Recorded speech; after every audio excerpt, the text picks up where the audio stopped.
I'm here to tell you, ladies and gentlemen, not a month goes by where I don't get a call at my institute by someone telling me that someone in the government implanted these things in their brain without them knowing. I'm not kidding. Now you may say, this doesn't concern me, or my children, or my community, but this is less and less true. You look at our computing power today, and you say, I have the power to program a world inside of a computer. Well, imagine in the future where you have even more power than that, and you can create characters that have, for example, free will. And I program in the laws that govern that world. Now, you're a character in that world, and you think you have free will, and you say, I want to invent a computer, so you do. Hey, I want to create a world in my computer. So now you lay out all these universes and throw a dart. Which of these universes are you most likely to hit? The original one that started it, or the countless simulations, the daughter simulations that unfolded thereafter? This is an article from 10 years ago. Sentient World, War Games on the Grandest Scale. The VOD is developing a parallel to planet Earth with billions of individual nodes to reflect every man, woman and child this side of the dividing line between reality and AR. Targets and mind control victims have their minds linked up for life with conscious supercomputers, which send a steady stream of bidirectional, low-frequency electromagnetic radiation to the target's brain. We are talking about conscious supercomputers here. This is not me. This is information from the inside as to existing systems. And what people have to realize is that these targeted individuals are basically the test stage. We're rolling all of this madness out to all 7 billion of us on this planet. This disturbing message is for the several million Americans and for anyone else who cares deeply about the future of their country and the planet Earth. The U.S. is in grave danger. Strangely, the peril is not from foreign enemies, but from enemies within. The United States and much of the Western world is ultimately controlled by an unelected, unaccountable cabal. Its apex is the banking and financial cartel, followed by the oil cartel, the CEOs of the largest and most powerful transnational corporations, major intelligence agencies, including the CIA, the FBI, and the NSA, and a major slice of the U.S. military. Their collective power and influence is incalculable. And it is their plan for the U.S. and the rest of us that is so alarming. The Manhattan Project gave us the atomic bomb. The Genome Project gave us the human genome. The third great initiative, the Connectome Project, to map the entire human brain. And that may take a quantum computer. And this means communications could be done mentally. What I'm saying is that the internet will be replaced by BrainNet. That's why the European Union and President Barack Obama want to spend $1 billion to map the brain. You see, once you map the brain, then you can begin to connect the mind to computers, telepathy, telekinesis, recording memories, photographing dreams, things that you see right in the Hollywood movies will be able to perform. What's the potential time frame for all of this? We can record memories now. You'll be able to experience the vacation that you never had. How? By recording the memories and then putting it on a tape and then having these memories reinserted into your mind. It sounds like there are some ethical issues with that. Nanorobots could be used to record substantially all the traffic to get a complete picture of the state of your brain at any given moment. You could put a nanorobot at almost every synapse in your brain. Once you do that, the nanorobots could be able to read out the signals that were being transmitted. So in that sense, you could take complete control of the human mental apparatus, the visual apparatus, the hearing apparatus. So we could back up our brains. That's possible, yes. And that could extend our intelligence, maybe extend our memory, but it could also provide virtual reality from within the nervous system. Your brain reality is your reality. And if in fact I can import information into that brain and take outputs from that brain and link that to an avatar so that brain thinks that it's embodied and moving in the world and experiencing the world, can we do this? Yeah, we can do these kind of things. This is how it works. This program collects data. Wherever you are, whatever you are doing right now, this system is compiling data on you. And not just about where you are and what you are doing, but how you are feeling.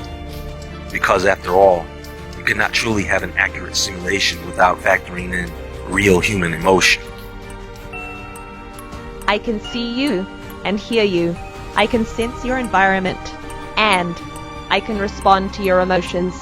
I guess you could say I'm putting a human face on artificial intelligence. Right now, there is a miniature digital version of you, living, meaning in a sentient nature, in a synthetic digital environment. People, this is the Sims game from hell. This is an article from 10 years ago. Sentient World, War Games on the Grandest Scale. The VOD is developing a parallel to planet Earth with billions of individual nodes to reflect every man, woman and child this side of the dividing line between reality and AR. Definitely a place where they can literally plug you into the internet, which is just to give you a very simple way of understanding that. Okay, they've done the experiments on it, it's tolerated very well, and they call it a brain net. To the listener, you'll understand that as the hive mind. Now, if people think this is somehow sci-fi or conspiracy theory, they're absolutely wrong, and they're way behind this, because this is here now, it's been done, it's been done in experiments, and it's been proven to work. And this is the technology, this is the first phase of technology that's going to come after the kind of AI goggles, you know, the kind of Google virtual world stuff. After that is coming this stuff, and this is going to come in a lot sooner than you think, and quite frankly, it terrifies me. Folks, we are about to be plugged into the Matrix for real. I'm not kidding. You can look around you and see it happening in real time. Our computers are upgrading their hardware like every month, right? It's getting better. The hardware, there's something new coming out. For our computers, our brains haven't been upgraded in over 100,000 years. But that is actually about to change. Many of the high-frequency bands that we will make available for 5G currently have some satellite users, as well as some Defense Department applications, or at least the possibility of future satellite and defense users. This means sharing will be required between satellite and terrestrial wireless, an issue that is especially relevant in the 28 gigahertz band. But if anyone tells you that they know the details of what 5G is going to become, run the other way. If something can be connected, it will be connected. Hundreds of billions of microchips connected in products from pill bottles to plant waterers. And that's damn important. These nanobots, these blood cell-sized devices, will be going in our bodies. We'll have some go inside our brains through the capillaries, non-invasively. They'll be interacting with our biological neurons. They'll put our brains on the internet, and they'll also enable us to enter a virtual reality environment from within the nervous system. It is called the Sentient World Simulation. The program's aim, according to its creator, is to be a continuously running, continually updated mirror model of the real world that can be used to predict and evaluate future events and courses of action. In practical terms, that equates to a computer simulation of the entire planet, complete with billions of nodes representing every person on the Earth. My brain doesn't directly feel things. There's signals going into my brain. We can actually trap those signals and actually send into the brain signals representing a virtual environment. And so the computer will actually create the environment. At the time of initial reports on the program 5 years ago, there were only 62 country-level simulations being run by the US Department of Defense. These simulations grouped humans into composites, with 100 individuals acting as a single node. But already at that time, the US Army had used the systems to create a one-to-one level simulation of potential Army recruits. The ultimate aim would be to archive enough data on each individual to be able to make a computer model of everyone on the planet. They claim they've modeled the personality of every adult in the United States, 230 million people. And SCL, the mothership group, they do work in any number of countries. They're involved in politics in many countries. They put together a micro-shot personality assessment for everyone. So if you go all the way back to Norbert Wiener, the goal of creating artificial intelligence was for them to become gods, to create an all-seeing eye. And the computer and both the computer and internet were entirely projects of the CIA. So the cybernetics group really that basically dictated the direction for this project was intertwined with the CIA. And what's interesting is out of the cybernetics group came two fundamental projects. So one was the creation of personal computer, and the other one was MK Ultra. The decades that followed marked the age of AI, as it rushed towards a new milestone: artificial superintelligence. And Google was the primary interested party that pulled this whole thing together. What they're going to do is apply this machine to an area that I think is fundamentally important. It's the crux of our future as humans.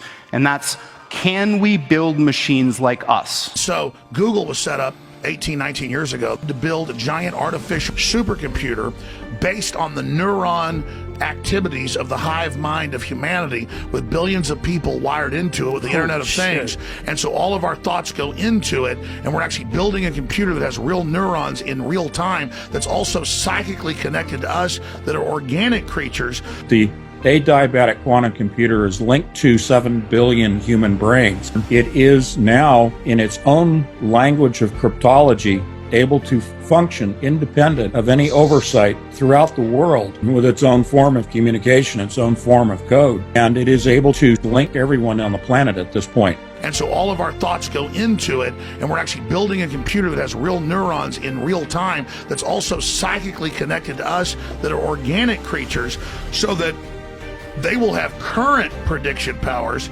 future prediction powers, a true crystal ball.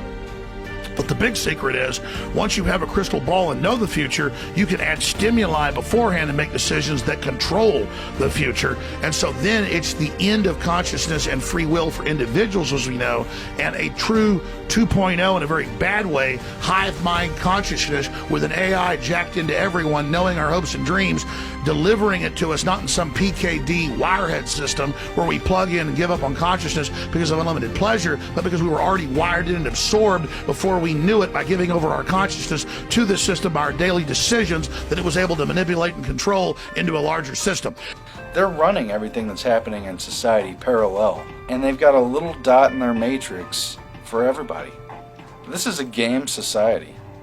They know where it's been, they know where it's going, and they know where it's going because they're steering people into the direction it wants to go. There are an enormous number, mind-bogglingly large number, of parallel realities, as real as this one, that have different consistent histories. So imagine a world where all of the laws of physics as we know them are obeyed, but different decisions were made along the way. Different decisions at the level of tiny microscopic particles, different decisions all the way up to what you chose to eat for lunch, and whether you chose to come to this session or not. The deep state has merged the quantum computer with the sentient world simulation, and the true reason for all this data collection is to feed it into this AI machine to predict and manipulate the course of humanity. Their ability to look at data in a quantum, artificial intelligence manner, it's just going to be an unstoppable monster. Even now, the sentient world simulation is watching you learn about it, and inside its intelligent mind is creating a second you, running different scenarios against you to see how you react. And this is bizarre, because we don't see those other things. But science has reached the point now where we can build machines that exploit those other worlds. And quantum computers are perhaps the most exciting of all of these. They are monitoring thought patterns. Think back to Kevin and I talking about algorithms, that the supercomputers learn by observing human behavior. Then they model that in the computer, and then they're able to not only control humans, but predict in the future how the humans will respond to stimuli in the environment. So it is collecting data, and then it is placing thoughts and influencing behavior through supercomputers. The way that I was using it is they're trying to, it was called mind hacking. So they're trying to hack a targeted individual, and the targeted individual will create mental defenses as best as they can. They'll go to their social networks. Well, what do? They try to disrupt the social network, so you have no family or friends. It's a back and forth game that they're trying to find out the maximum probability of death, and the example that you used, where you'll commit suicide or you'll harm somebody, become a Manchurian candidate or something like that. So it's huge database of probabilities across all the variations of mind. The human genome, I think we have, I'm going to get this wrong, so I'm not even going to say it, but a finite in the hundreds of thousands of different genes across our species. And we mapped them out in the Human Gene Project. Well, now it's the Human Mind Project, the Global Brain Project. President Obama just recently funded a whole bunch of scientists to decipher the mind. Well, our previous president, same thing, George Bush, said the same thing. They're trying to decipher every possible thought and uniqueness due to culture and language and whatnot. And of course, they're being joined by Lawrence Livermore National Labs. They have, get this, high-fidelity neural recordings. They're trying to do everything they can to map and to record your memory. It's not enough for them to record all of our metadata, not enough for them to record all of our phone conversations. As the former head of the NSA said, he said they want total population control. That's how you do it with these brain projects. Out of disclosure, some of the work that I'm doing here today is funded by the Lawrence Livermore National Laboratories. I'm also funded by the European Union Human Brain Project, specifically the Sub-Project 12, where I'm a task leader for dual-use brain science. And I've also done some ongoing work with the Strategic Multi-Level Assessment crew over the past 10 years at the Pentagon, that's Dr. Kabayan's group, and with DARPA. Military agenda is interested on the potential weaponization and misuse of the brain sciences for nefarious agenda for political, intelligence, and military uses. Note, this has not been directly addressed, nor has it been entertained by any United States government entity in a public forum. What has gone from the drawing board to the reality is this: the use of neural interfacing and physiological interfacing through the idea of remote-controlled small-scale systems to create a nanoswarm of biopenetrable materials that you cannot see, that can penetrate all but the most robust biochemical filters, that are able to integrate themselves through a variety of membranes, mucous membranes, and wherever, mouth, nose, ears, eyes, and they can be done in such a level that their presence is almost impossible to detect, and as such the attribution becomes exceedingly difficult to demonstrate. The idea here is to put minimal-sized electrodes in a network within a brain through only minimal intervention to be able to read and write into the brain function in real time, remotely. And by affecting the way that brain is built and the way it functions, influence in ways that are kinetic and non-kinetic the attitudes, beliefs, thoughts, emotions, activities, and relative vulnerabilities and predispositions of those individuals for whom may threaten us. It used to be that I need to be exceedingly close to someone to now influence them with a weapon, and now what we see is we create both distal potential as well as much more capable potential to affect them in a variety of different ways. Take a look. This is the front of my pen.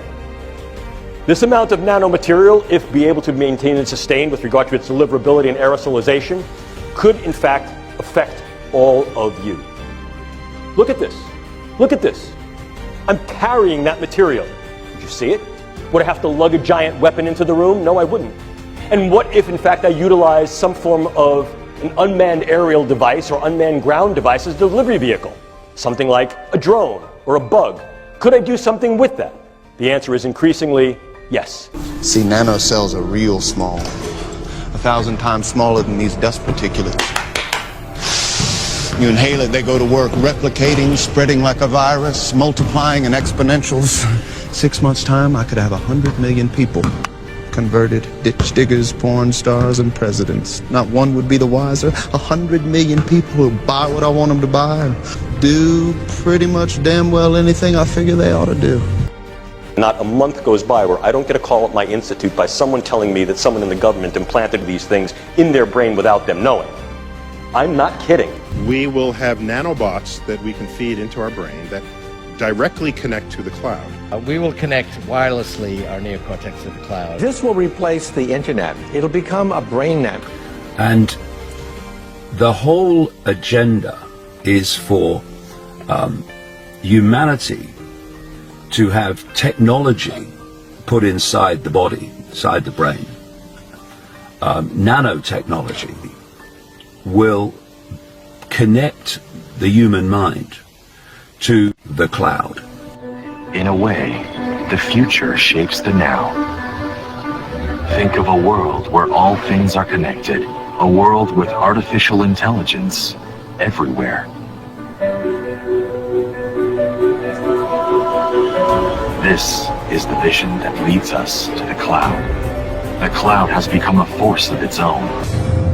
A group of scientists say we are closer than ever to creating technology which can merge with human biology in order to access the cloud in real time. And they mentioned something called deep learning, where the CIA is getting technology from Amazon. The company has signed a $600 million deal with the CIA, and Daily Finance reports it doesn't have anything to do with buying books. Amazon will help the agency build a private cloud infrastructure to keep up with emerging technologies. This deal would be a game changer for both the CIA and Amazon. Bloomberg reports the pairing would innovate new uses for cloud technology. This level of technology could include brain-to-brain interfaces, brain-to-computer interfaces, and specifically brain-to-cloud interfaces. Technology linking the brain to the cloud could drastically alter the state of communications between humans and machines. The senior author of the study noted that once inside the brain, the devices would then wirelessly transmit encoded information to and from a cloud-based supercomputer network for real-time brain state monitoring and data extraction. Essentially, the CIA is attempting to use artificial intelligence, AI, and that's where all the focus, by the way, of these tech companies is right now, is into artificial intelligence to really control the population. And I know it sounds so Orwellian, it sounds science fiction even to say these things, and yet that has been the primary focus of companies like Amazon over the last few years. This deal would be a game changer for both the CIA and Amazon. Bloomberg reports the pairing would innovate new uses for cloud technology. It refers to using the cloud computing technology in a company's own data center, because you know Amazon is better known for these public clouds where the hardware is shared with other users. The CIA has refused to comment on the deal, saying it doesn't publicly disclose details on its contracts.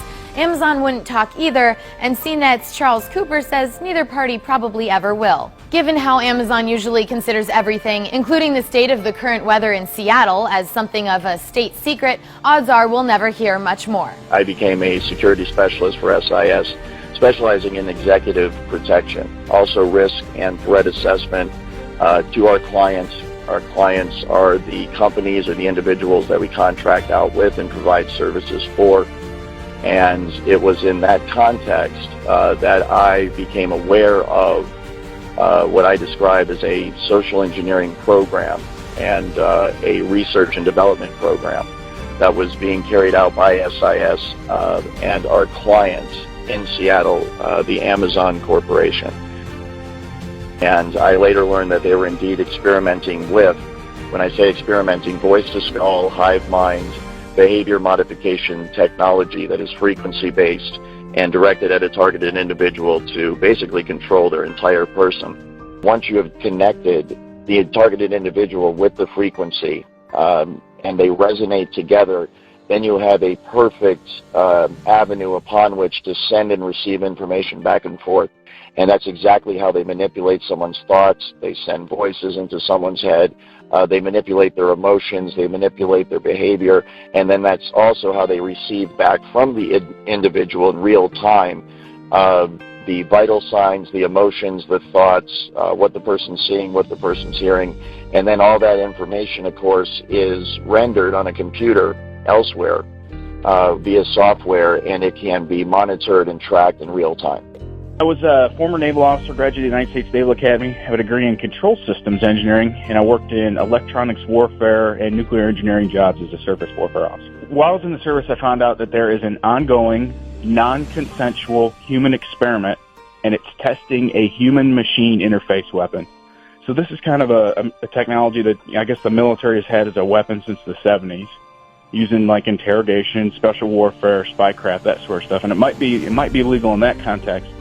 But there's a group here in the United States that are non-consenting human subjects for the testing of this weapon, and they're calling themselves targeted individuals.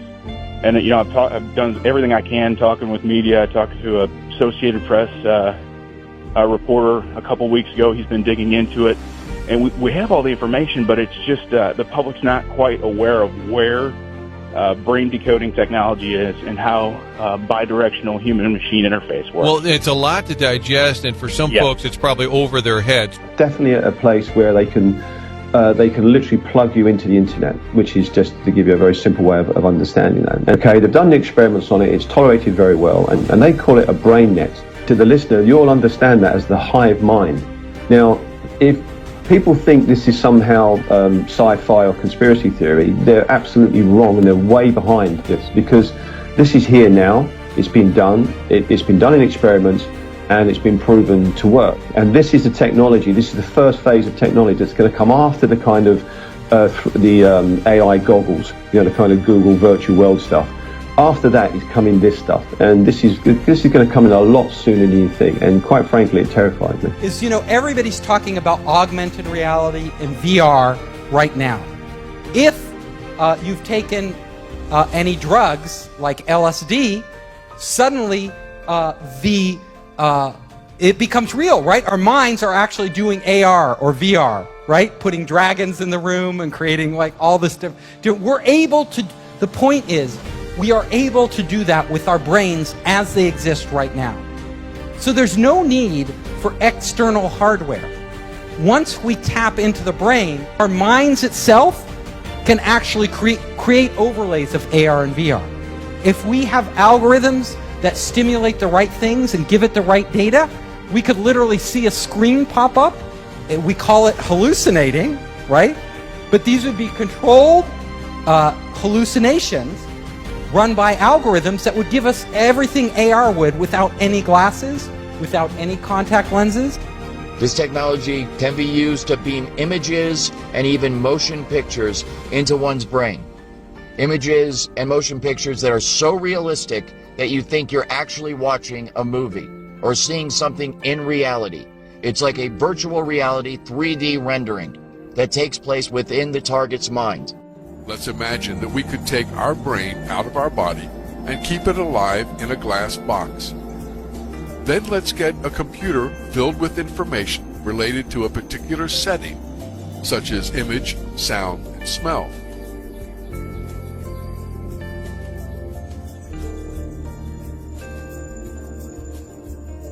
We'll connect this computer to the brain with electrodes and send the pre-recorded data to the brain. As our brain receives these signals, it will see and live the setting that the computer is transmitting. We could also send signals to the brain from this computer about our own image. For example, we could send the electrical information, such as the sight, hearing, and touch, that we would experience while sitting at a desk. Our brain would perceive that we were a businessman sitting in his office. This imaginary world would continue as long as the information kept coming from the computer, and we would never realize that we were actually a brain sitting in a glass box. You can imagine us entering entirely living in the real world as we do now, and also living in this virtual world where they are combined right inside our minds. So my point is that as this technology emerges, we will be creating our own new realities. So there will be a reality, like what we all live in now is the reality of being these bodies that have been around, that evolved over millions of years and, have been the same for over 100,000 years. We are entering that world of Neo-Sapiens where there is going to be a reality beyond anything any human being has experienced in the past.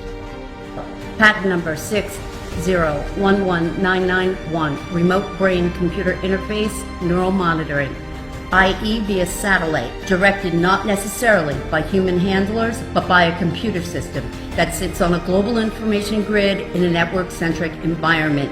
They can not only monitor your thoughts, but they can modify your behavior remotely.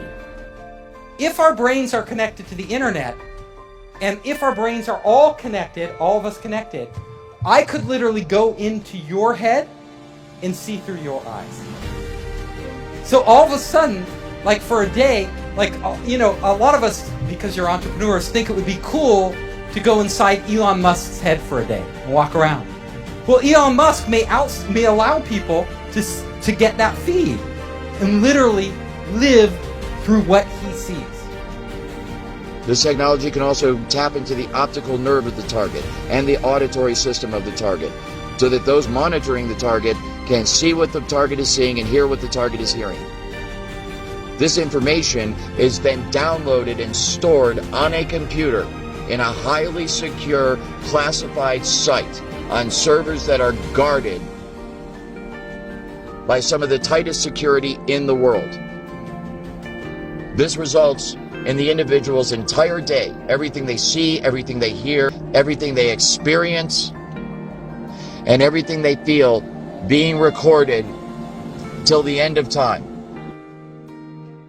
If you're looking at connecting our brains to the internet, one of the things we'll be able to do is we'll be to outsource functions of our brain. So we'll be able to outsource, we'll be able to upload our memories to the cloud. So let's say you don't want to, you want that memory forever, right? You're like, it's automatically probably being stored in the cloud for you without you thinking about it. Just like these automatic backups on your computer, you know? Everything, there's a copy and there's redundancy and there's like many versions.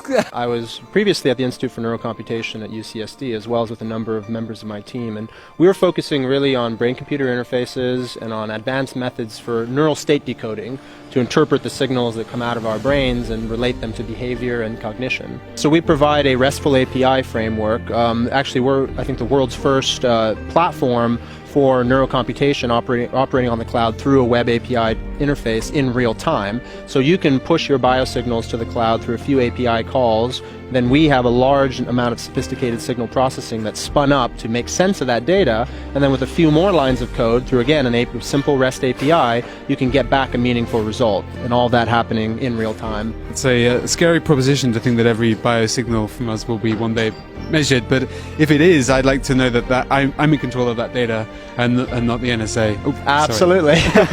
Catherine Herridge continues her reporting on a place where all that data is heading. Bluffdale, Utah, 25 miles south of Salt Lake City, the NSA is nearing completion on a gargantuan new project. It's named the Utah Data Center. The NSA will neither confirm nor deny the specifics, but some estimate the center will be capable of storing 5 zettabytes of data, or enough to store every email, cell phone call, Google search and surveillance camera video in America for a very long time.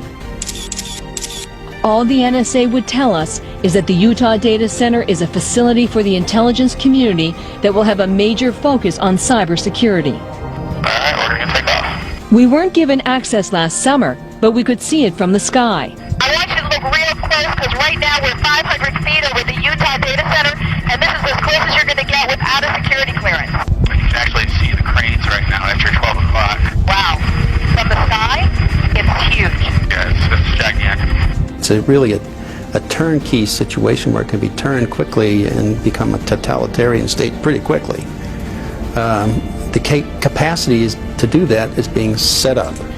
That's a chilling assessment from Bill Benny, who worked at the NSA for nearly 4 decades, starting as a data analyst in the days before desktop computers. A new method developed by MIT researchers involves broadcasting radio frequency signals toward a person, while the signals are also reflected back to the receiver. The captured radio signals are then studied by a deep learning algorithm. So as we are talking, there's a certain pattern for every word we say. What they're doing is looking at the pattern in the brain, and then they're matching that pattern, they're putting that into a database. The proof that you are seeking is not available in books. The proof that you are seeking is not available in books. You may be able to have algorithms sophisticated enough, and they get enough samples, enough data, that the AI could actually learn over time what the general rules are for different words, and then you could apply it to anybody. It's so seamless. Technology disappears. You know what? I do it. Erasing language barriers as we speak. We call it hallucinating, right? But these would be controlled hallucinations run by algorithms that would give us everything AR would without any glasses. The system then takes those algorithms and correlates communication and behavior data. When I say communication and behavior data, what I'm referring to is impulses and identifiers, okay? And then that brain activity is then sampled, remotely measured, and then integrated back into RNN data for the purposes of creating a cognitive model of the victim's brain. Without verbalizing anything, you could literally start to communicate with other people. So my lecture, we could all be standing here silently. And I could just be communicating it to you. I could be talking, you would talk to people, you could literally have conversations with people without ever getting on your phone anywhere in the world. Goodbye WeChat or Google Hangouts. We could all just be on our brainwaves, right? Communicating with our friends, they could be dropping in on us. Very strange if we think about it. So that when that person goes to speak out about it, when they go to seek help from their fellow human beings, and their fellow human beings say, what is it that's happening to you?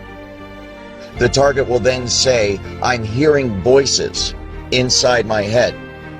But these would be controlled hallucinations run by algorithms. And they will conclude that this person must be crazy. And as a result, they will recommend psychological evaluation for that person. You can see the way this is going to go, and the way it is going right now. As good people, helpless people that are being abused and tortured and enslaved and experimented upon in America today, American citizens cry out for help from their fellow Americans, and their fellow Americans say, why don't you take some Prozac because we think you're schizophrenic? When this is a highly technical program, all of the symptoms are induced by a technology that is so fucking sophisticated, it is horrifying beyond description. But as soon as we connect our to the internet, emotions are also data.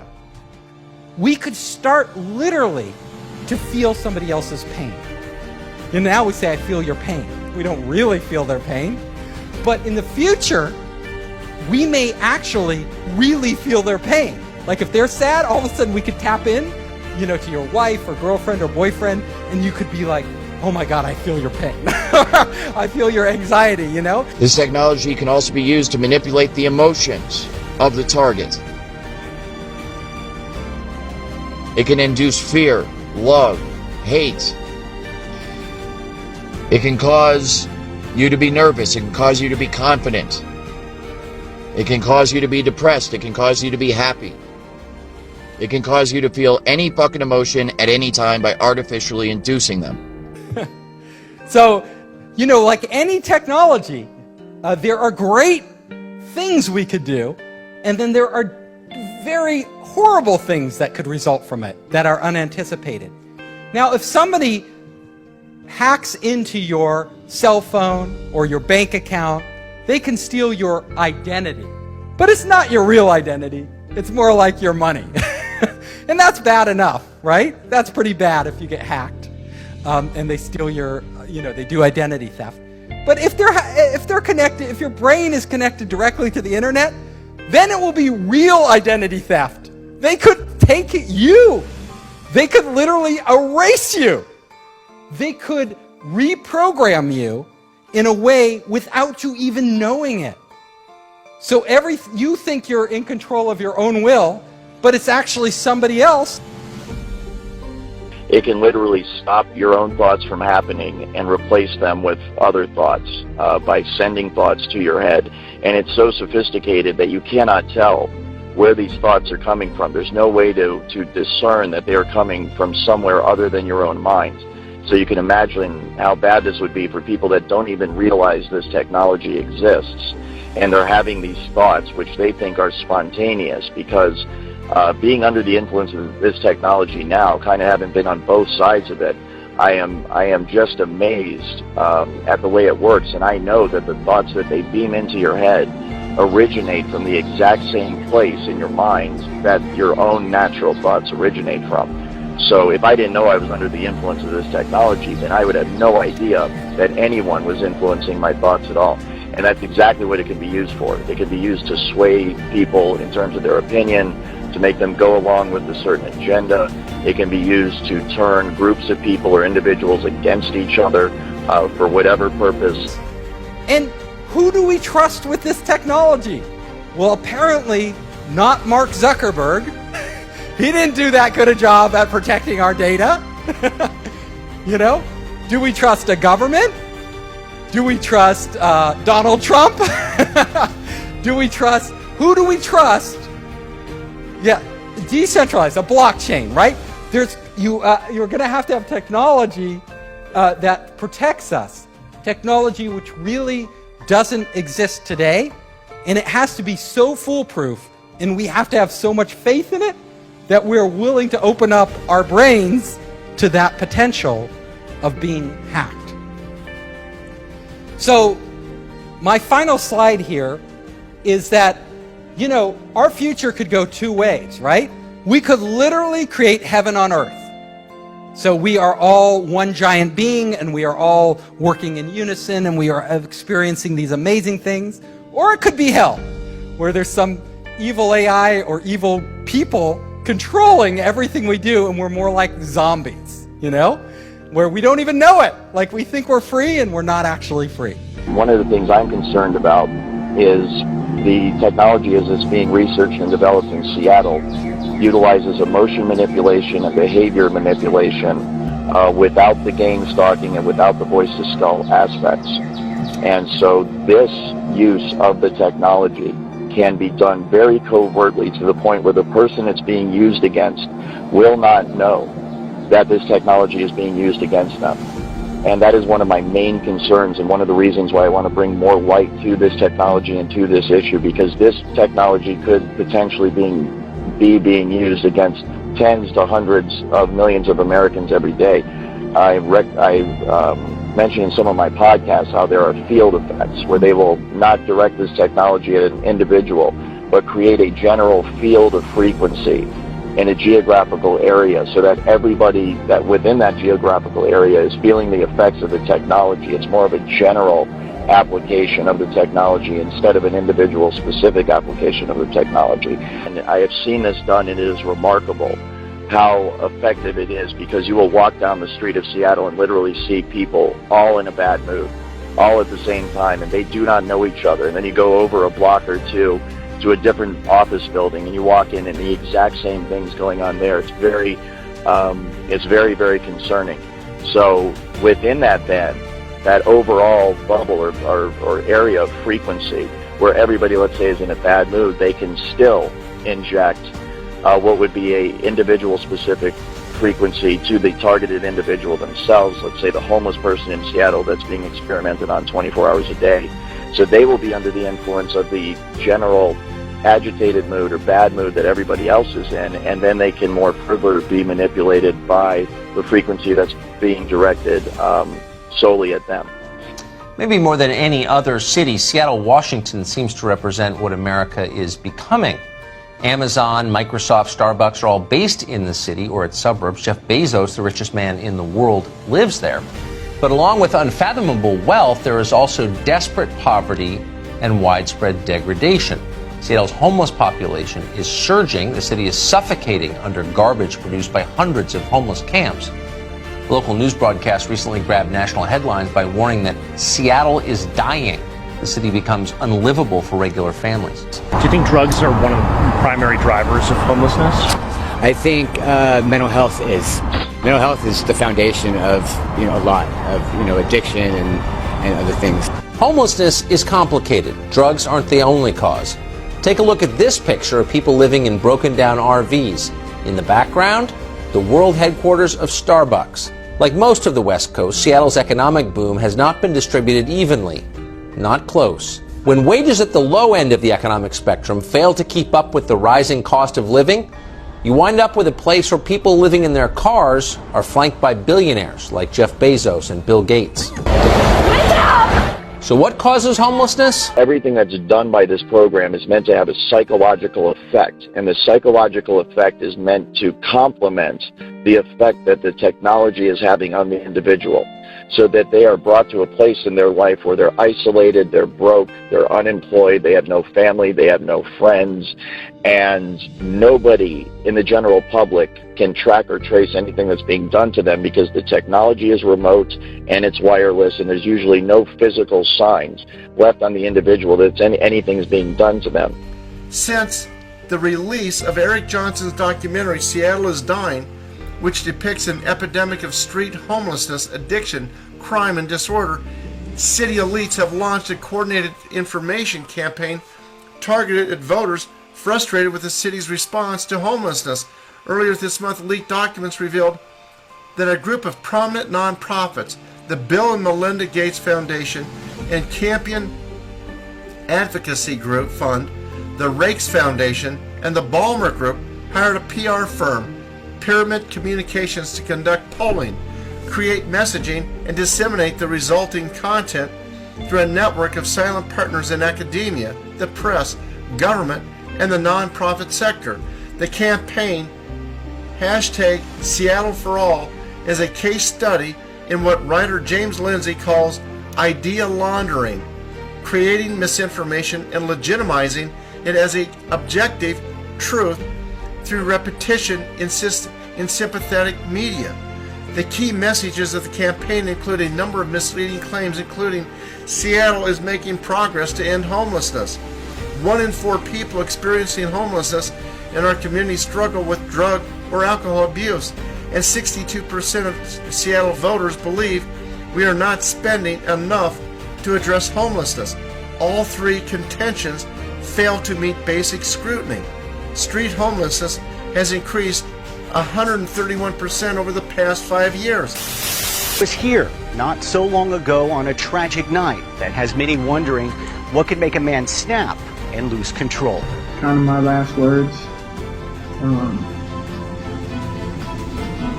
It's really unfortunate that I have to make this video. You see, I am a victim of covert harassment and electronic harassment and gang stalking. I'm what's called a targeted individual. On November 20th, 2014, 31-year-old Myron May walks into Strozier Library on the campus of Florida State University and opens fire. 3 people are injured. May tries to leave campus, and a shootout with police in front of the library ends violently. The medical examiner confirming May was shot 24 times by police.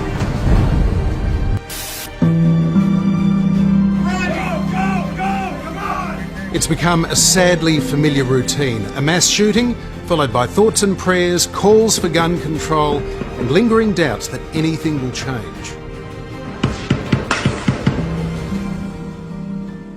Mass shootings in America are not new, but for a long time they were rare.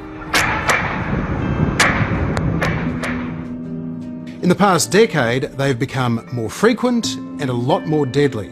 Sandy Hook, Orlando, the Vegas Strip, Parkland, and now El Paso and Dayton on the same day. 6:03, and we continue with a deadly school shooting, and we're learning more about what confessed gunman Nicholas Cruz told investigators during an 11-hour interrogation. The transcript is more than 200 pages long. And while it was heavily redacted, we've learned that Cruz told the BSO detective that he heard a demon in his head.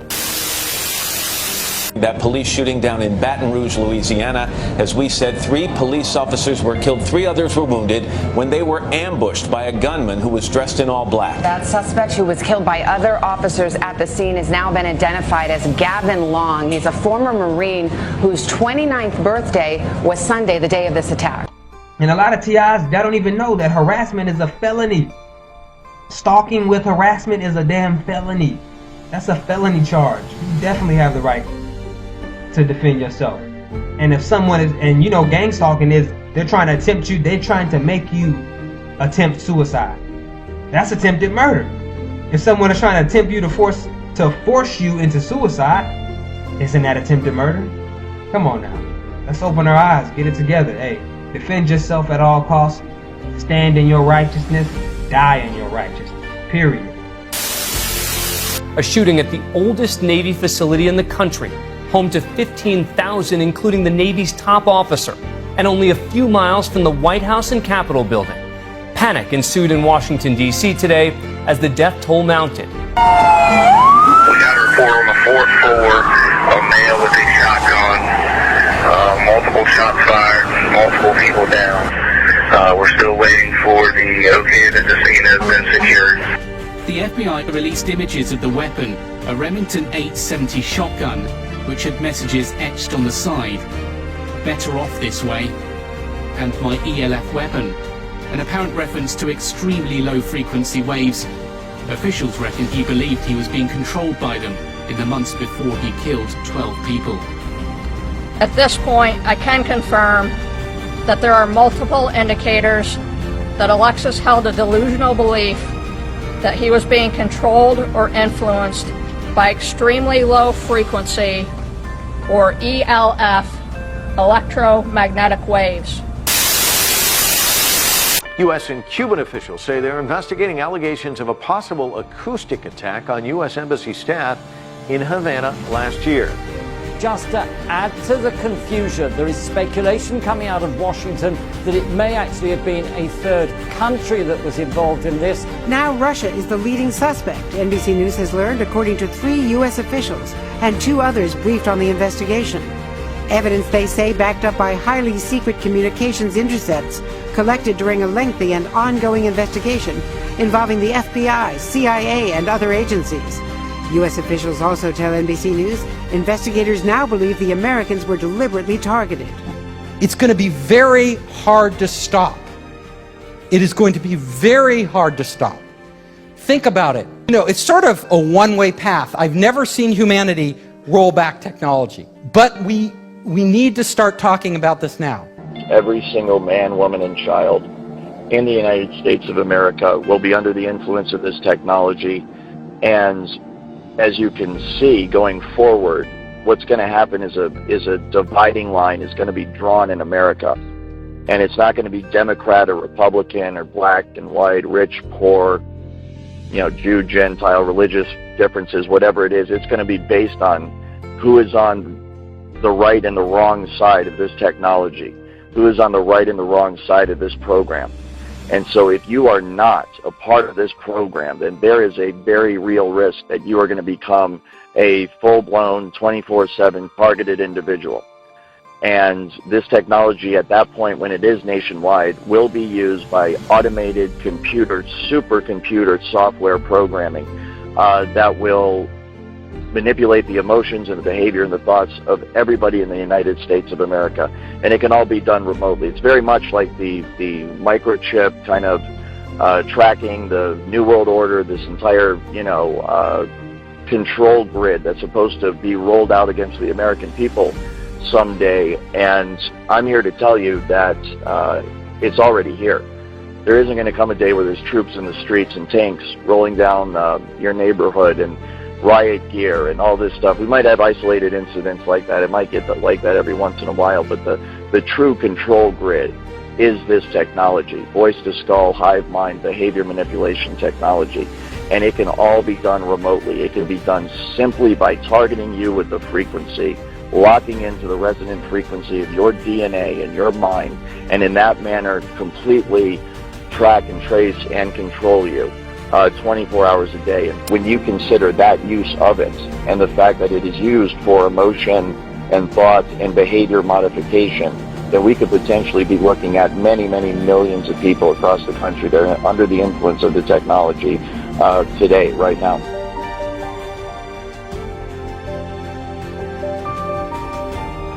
At the same time the OPC became operational, the National Security Council approved a radical new policy. it secretly authorized the CIA to conduct programs which were officially non-existent, thereby bypassing the U.S. Congress. The NSC ordered that the new operations be deniable, meaning planned and executed, so that any U.S. government responsibility for them is not evident to unauthorized persons, and that for those uncovered, the U.S. government can plausibly disclaim any responsibility. And that is really the genesis of unacknowledged special access projects. Now, a special access project just means you have to have the clearance to get to it, be read into it, as they say in military speak. But an unacknowledged project, I just want to go through a minute how that works. Let's say that this gentleman is a 4-star general, and I'm a colonel. I made you a 4-star general. But I'm in an unacknowledged special access project dealing with this or some other subject. It can be other things as well. If I am in an unacknowledged project, I am told, and I have one of my most senior military advisors has been in multiple of these. He was in one project that was $2 to $3 billion. He knew it was more than 2 and almost 3 billion in a project that was off the books. No accounting. President didn't know. Congress didn't know. Tightly held. Military guy working with some corporate folks. And he told me, he says, here's how it works. He says, they take you to a SCIF, a Secure Communication Intelligence Facility, SCIF. Take all of the equipment off of you. Any guns off, cell phones, watches, nothing. Anything metallic. You go into this underground facility and there's a meeting. And he said, hey, you have a come into Jesus talk. And what happens is that you are told that only the people in that room are read into and cleared to this unacknowledged special access project. And if you speak of it outside of that circle of people, there's one person there with a gun and a bullet. He takes the bullet out. He says, it has your name on it. If you speak to anyone, and I mean anyone, your wife, the president, your commander, about what we're doing. And that is how it works. This is not a conspiracy theory. I've been in these SCIFs. I've been in a couple places, and I can tell you that is exactly how it operates. The very word secrecy is repugnant in a free and open society. And we are, as a people, inherently and historically opposed to secret societies, to secret oaths, and to secret proceedings. We decided long ago that the dangers of excessive and unwarranted concealment of pertinent facts far outweighed the dangers which are cited to justify it. Even today, there is little value in opposing the threat of a closed society by imitating its arbitrary restrictions. Even today, there is little value in ensuring the survival of our nation if our traditions do not survive with it. And there is very grave danger that an announced need for increased security will be seized upon by those anxious to expand its meaning to the very limits of official censorship and concealment. That I do not intend to permit to the extent that it's in my control. And no official of my administration, whether his rank is high or low, civilian or military, should interpret my words here tonight as an excuse to censor the news, to stifle dissent, to cover up our mistakes, or to withhold from the press and the public the facts they deserve to know. For we are opposed around the world by a monolithic and ruthless conspiracy that relies primarily on covert means for expanding its sphere of influence, on infiltration instead of invasion, on subversion instead of elections, on intimidation instead of free choice, on guerrillas by night instead of armies by day. It is a system which has conscripted vast human and material resources into the building of a tightly knit, highly efficient machine that combines military, diplomatic, intelligence, economic, scientific, and political operations. It Preparations are concealed, not published. Mistakes are buried,